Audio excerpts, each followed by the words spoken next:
Hi, what are your visa options if you don't have a tech business? I've produced a number of videos on the startup and innovator visas, and I've put together some courses on Visa Academy about the experience of people with those types of visas. But we're also doing some courses on the non-tech routes, if you like. And many people approach me who have businesses in other areas and traditional businesses, which is fine, and that's an important area of the economy. The answer is there are options within Europe, and there are options within the UK, which I'll come to in a moment. But I wanted to highlight some particular options within Europe that are of interest. Firstly, Germany. Germany has a freelancer visa pathway, and also a visa pathway that enables you to set up a business. And it doesn't necessarily have to be in tech or a digital business. It could be in other areas. And Germany's very keen from a policy perspective to attract entrepreneurs. And so one of the courses which we're going to be releasing on Visa Academy is about that. By the way, you can enroll for free, and invite you to do so. I'll put the link below after I've done this video, after I've finished this live stream. But that is a visa option that does not require you to have a tech business, and it's one that does involve a pathway to permanent residence and citizenship. It's not specifically a citizenship by investment or anything, but it does secure your residency that leads to PR and citizenship. The other one in Germany is the freelancer visa, and again we're including this in our course. And the freelancer visa again does not require a tech business. It does require you being assessed by one of the German provinces, so effectively by the local Chamber of Commerce. And so there is an assessment process, and it's important to bear in mind the requirements of the principalities when you're applying for the visa. But people aren't often. I'm finding that people aren't often aware of that as an option. The other visa options I think you might want to consider if you're, say, an entrepreneur, you're looking to do business in Europe and you're looking for an associated visa pathway, is the options in Portugal, which include the D7 visa, which I've done some videos about. And the D7 visa basically requires that you have a passive income, and that could typically be from a pension, so if you're a retiree, but it doesn't have to be.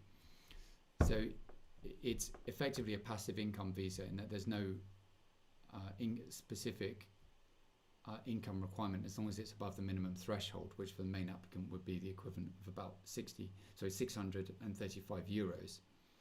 So many business people will be able to demonstrate that, for example, through showing either rent from investment properties, or from showing passive dividend income from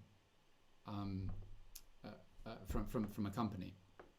So it can't be income from an activity that requires you to be actively involved in the business. In other words, direct earnings but passive dividend income can suffice.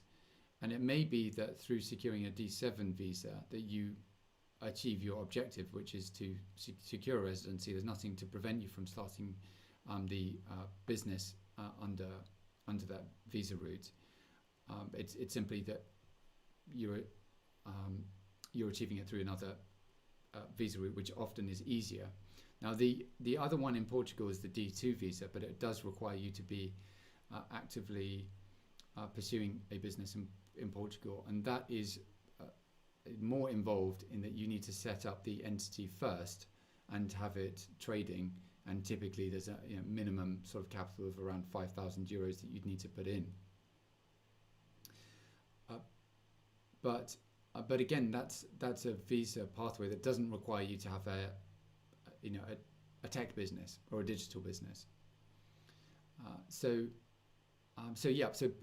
bear in mind these non-technology entrepreneur routes. I know that for the UK, just to come back to the UK, of course, it was possible with the previous Tier 1 entrepreneur route to apply on a non-technology business.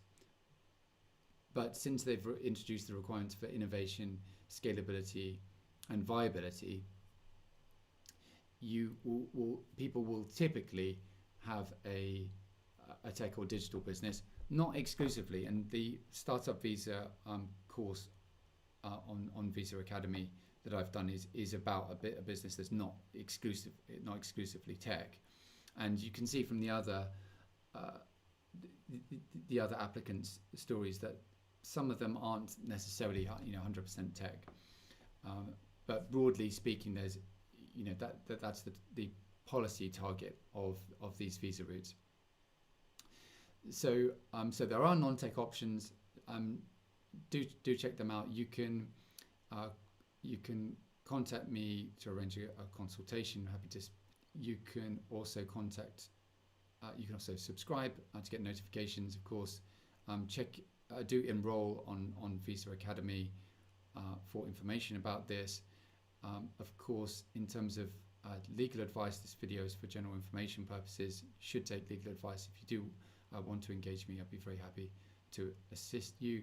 And there are details.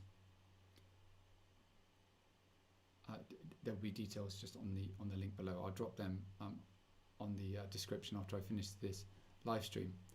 Thanks so much for your time. Stay safe and bye for now.